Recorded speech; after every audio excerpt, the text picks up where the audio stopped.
अपनी ही सीटों पर उलझे केजरीवाल के सिपहसालार।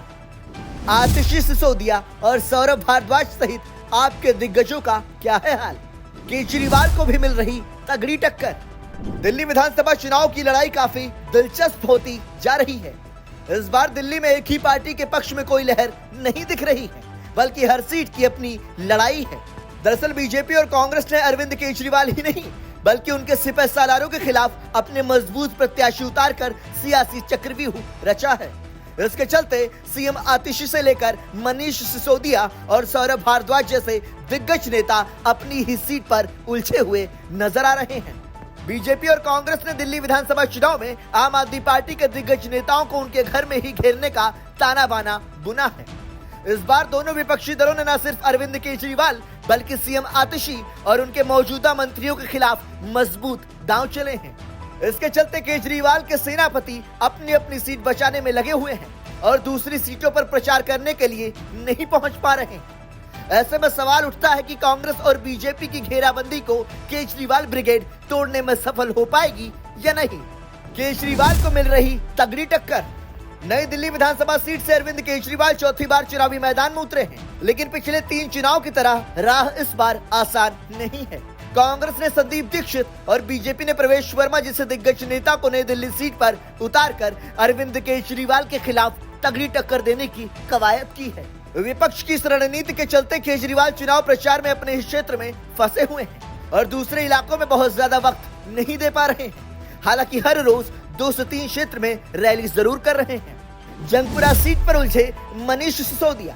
अरविंद केजरीवाल ने अपने सबसे मजबूत सिपहसालार मनीष सिसोदिया को इस बार जंगपुरा सीट से उतारा है। साल 2013 से लेकर 2020 तक पटपड़गंज से सिसोदिया विधायक चुने जाते रहे, लेकिन इस बार जंगपुरा से किस्मत आजमा रहे हैं। वहीं कांग्रेस ने फरहाद सूरी और बीजेपी ने कांग्रेस से आए तरविंदर सिंह मारवाह को जंगपुरा सीट पर सिसोदिया के खिलाफ उतारा है। आपको बता दें कि तरविंदर सिंह मारवाह साल 1998 से लेकर 2013 तक जंगपुरा सीट से कांग्रेस के विधायक रहे हैं। हालांकि 2020 में मारवाह ने कांग्रेस छोड़ बीजेपी का दामन थाम लिया था। वहीं कांग्रेस के फरहाद सूरी भी इस इलाके से लगातार पार्षद हैं। इस तरह जंगपुरा सीट पर सिसोदिया के खिलाफ विपक्ष ने जबरदस्त चक्रव्यूह रचा है, जिसके चलते सिसोदिया अपनी ही सीट तक सीमित है और जंगपुरा सीट से बाहर किसी दूसरी सीट पर प्रचार के लिए नहीं पहुंच पा रहे हैं। जबकि पार्टी में केजरीवाल के बाद मनीष सिसोदिया दूसरे सबसे बड़े स्टार प्रचारक हैं। आपको बता दें कि सिसोदिया अपनी जीत के लिए केजरीवाल से लेकर आतिशी और भगवंत मान जैसे नेताओं को जंगपुरा में प्रचार के लिए बुला चुके हैं। सीएम आतिशी के लिए बढ़ा दी टेंशन। अरविंद केजरीवाल ने अपनी जगह आतिशी को सीएम की कुर्सी सौंपी थी। मुख्यमंत्री आतिशी के खिलाफ कालकाजी सीट पर कांग्रेस ने अलका लांबा और बीजेपी ने रमेश बिधूड़ी को प्रत्याशी बनाकर जबरदस्त तरीके से घेराबंदी की है। ऐसे में आतिशी भी अपनी ही सीट पर फोकस कर रही हैं। सीएम आतिशी प्रचार का ज्यादातर समय कालकाजी सीट पर लगा रही हैं, जिस वजह से दूसरी सीटों पर बहुत समय प्रचार के लिए नहीं पा रही हैं। कालकाजी सीट के अलावा दिन में 1 से 2 अन्य सीटों पर ही प्रचार के लिए आतिशी पहुंच पा रही हैं, जबकि सत्ता की कमान उनके ही हाथों में है। भारद्वाज इमरान अपनी अपनी सीट पर फंसे। केजरीवाल के करीबी नेताओं में शुमार सौरभ भारद्वाज, जो दिल्ली सरकार में सबसे पावरफुल मंत्री माने जाते हैं, चौथी बार ग्रेटर कैलाश विधानसभा सीट से किस्मत आजमा रहे हैं। बीजेपी ने सौरभ भारद्वाज के खिलाफ ग्रेटर कैलाश सीट से एक बार फिर से शिखा राय को उतारा है। साल 2020 के चुनाव में शिखा राय को करीब 40% वोट मिले थे और वो अभी पार्षद भी हैं, जबकि कांग्रेस से गर्वित सिंह भी चुनावी मैदान में हैं। इसके चलते भारद्वाज अपनी सीट पर उलझे हुए हैं और दूसरी सीटों पर प्रचार के लिए नहीं पहुंच पा रहे हैं। वहीं दिल्ली सरकार में मंत्री और आम आदमी पार्टी के मुस्लिम चेहरा माने जाने वाले इमरान हुसैन अपनी बल्ली मारान सीट पर काफी फंसे हुए नजर आ रहे हैं। दरअसल यहां से कांग्रेस के दिग्गज नेता और पूर्व मंत्री हारून यूसुफ चुनाव लड़ रहे हैं, तो बीजेपी से कमल बागड़ी चुनावी मैदान में है। बागड़ी रामनगर से पार्षद है और दलित समाज से आते हैं। मुस्लिम बहुल सीट पर इमरान हुसैन को काफी टक्कर मिलती नजर आ रही है, जिसके चलते वो अपनी सीट से बाहर नहीं निकल पा रहे हैं। गोपाल राय और अहलावत फंसे। दिल्ली सरकार में मंत्री और केजरीवाल के मजबूत सेनापति माने जाने वाले गोपाल राय बाबरपुर सीट से हैट्रिक लगाने के लिए चुनावी मैदान में उतरे हैं, लेकिन बीजेपी और कांग्रेस ने मजबूत दांव खेलकर उन्हें घेर रखा है। गोपाल राय के खिलाफ बीजेपी ने अनिल वशिष्ठ और कांग्रेस से हाजी इशराक चुनाव लड़ रहे हैं।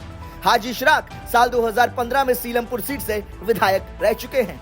आपको बता दें कि 40% के करीब बाबरपुर सीट पर मुस्लिम मतदाता हैं और दिल्ली दंगे की चपेट में यह सीट रही है, जिसकी वजह से यहाँ धार्मिक ध्रुवीकरण होता नजर आ रहा है, जिसके चलते गोपाल राय अपनी सीट पर उलझे हुए हैं। जबकि सुल्तानपुर माजरा विधानसभा सीट से आम आदमी पार्टी के मुकेश अहलावत चुनाव लड़ रहे हैं। अहलावत पार्टी के दलित चेहरा माने जाते हैं और दिल्ली सरकार में मंत्री भी हैं। सुल्तानपुर माजरा सीट पर मुकेश अहलावत के खिलाफ कांग्रेस ने जयकिशन और बीजेपी से करम सिंह कर्मा चुनावी मैदान में हैं। कांग्रेस के जयकिशन दिग्गज नेता माने जाते हैं और लगातार 3 बार विधायक भी रह चुके हैं, तो बीजेपी के करम सिंह कर्मा भी पूरे दमखम के साथ चुनावी मैदान में हैं। इसके अलावा नागलोई जाट सीट पर आम आदमी पार्टी के रघुविंदर शौकीन भी बुरी तरह फंसे हुए नजर आ रहे हैं। शौकीन दिल्ली सरकार में मंत्री हैं और पार्टी के जाट चेहरा माने जाते हैं, लेकिन इस बार उन्हें अपनी ही जाति के नेताओं से मुकाबला करना पड़ रहा है। शौकीन के खिलाफ बीजेपी से पूर्व विधायक मनोज शौकीन और कांग्रेस से रोहित चौधरी चुनाव लड़ रहे हैं। तीनों ही जाट समाज से आते हैं। इस तरह जाट बनाम जाट की लड़ाई में रघुविंदर अपनी सीट के बाहर नहीं निकल पा रहे हैं। वही अरविंद केजरीवाल के करीबी माने जाने वाले ओखला के विधायक अमानतुल्लाह खान के लिए इस बार काफी मुश्किल राह हो गई है। अमानतुल्लाह खान हैट्रिक लगाने के लिए मैदान में है, लेकिन बीजेपी ने मनीष चौधरी, कांग्रेस ने अरीबा खान तो ओवैसी ने शिफाउर रहमान को उतारकर उनकी राह में कांटे बिछा दिए हैं। 3 मुस्लिम कैंडिडेट होने के चलते मुस्लिम वोट बिखरता हुआ नजर आ रहा है, जिसके चलते अमानतुल्लाह खान अपनी सीट से बाहर नहीं निकल पा रहे हैं। इसी तरह राजेंद्र नगर की सीट पर दुर्गेश पाठक के लिए मुश्किल खड़ी हो गई है, जहां बीजेपी ने उमंग बजाज और कांग्रेस से विनीत यादव चुनावी मैदान में है। यानी कुल जमा बात ऐसी है कि इस बार का विधानसभा चुनाव पहले जैसा बिल्कुल नहीं है। ब्यूरो रिपोर्ट, संदेश वाहक।